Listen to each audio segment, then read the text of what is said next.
রাসূল সাল্লাল্লাহু আলাইহি ওয়াসাল্লাম যখন মক্কা থেকে মদিনায় হিজরত করলেন, তখন মদিনার লোকজন দলে দলে রাসূল সাল্লাল্লাহু আলাইহি ওয়াসাল্লামকে দেখতে এসেছিল, যেখানে একজন ইহুদিও ছিলেন।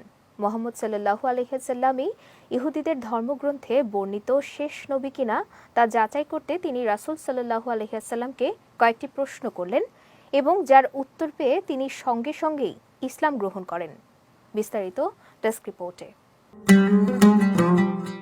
হযরত আব্দুল্লাহ ইবনে সালাম রাদিয়াল্লাহু তাআলা আনহু ছিলেন একজন ইহুদি পাদ্রী। তিনি ইহুদি ধর্মগ্রন্থের বর্ণিত শেষ নবীর আলামত সম্পর্কে ভালোভাবে জানতেন। রাসূল সাল্লাল্লাহু আলাইহি সাল্লাম যখন মক্কা থেকে মদিনায় হিজরত করতে এলেন, তখন মদিনার অন্যান্য লোকজনের সঙ্গে আব্দুল্লাহ ইবনে সালাম রাদিয়াল্লাহু তাআলা আনহু প্রিয় নবীকে দেখতে এলেন।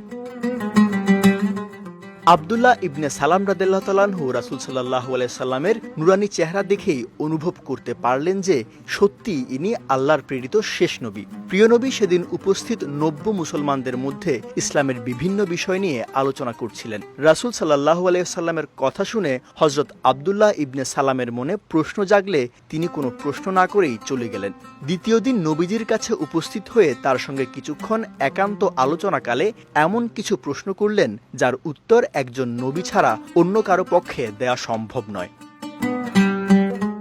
এ সম্পর্কে হযরত আনাস রাদিয়াল্লাহু তাআলা আনহু বলেন, আব্দুল্লাহ ইবনে সালাম নবী সাল্লাল্লাহু আলাইহি সাল্লামের কাছে এসে বললেন, আমি আপনাকে 3টি প্রশ্ন করছি, এগুলোর উত্তর নবী ছাড়া অন্য কেউ জানে না। আমার প্রথম প্রশ্ন হলো, কিয়ামতের সর্বপ্রথম আলামত কি? দ্বিতীয় প্রশ্ন, জান্নাতবাসীদের সর্বপ্রথম কি খাবার দেয়া হবে এবং কি কারণে সন্তান আকৃতিতে কখনো পিতার মতো কখনো মায়ের মতো হয়? রাসূল সাল্লাল্লাহু আলাইহি সাল্লাম বললেন, বিষয়গুলো সম্পর্কে এইমাত্র জিবরাইল আলাইহিস সালাম আমাকে জানিয়ে গেলেন। তোমার প্রথম প্রশ্নের উত্তর হলো, কিয়ামত কাছাকাছি হওয়ার সর্বপ্রথম আলামত লেলিহান আগুন, যা মানুষকে পূর্ব দিক থেকে পশ্চিম দিকে ধাবিত করে নিয়ে যাবে এবং সবাইকে একত্র করবে। দ্বিতীয় প্রশ্নের উত্তর হলো, সর্বপ্রথম খাদ্য যা জান্নাতবাসী খাবে তা হলো মাছের কলিজার বাড়তি অংশ।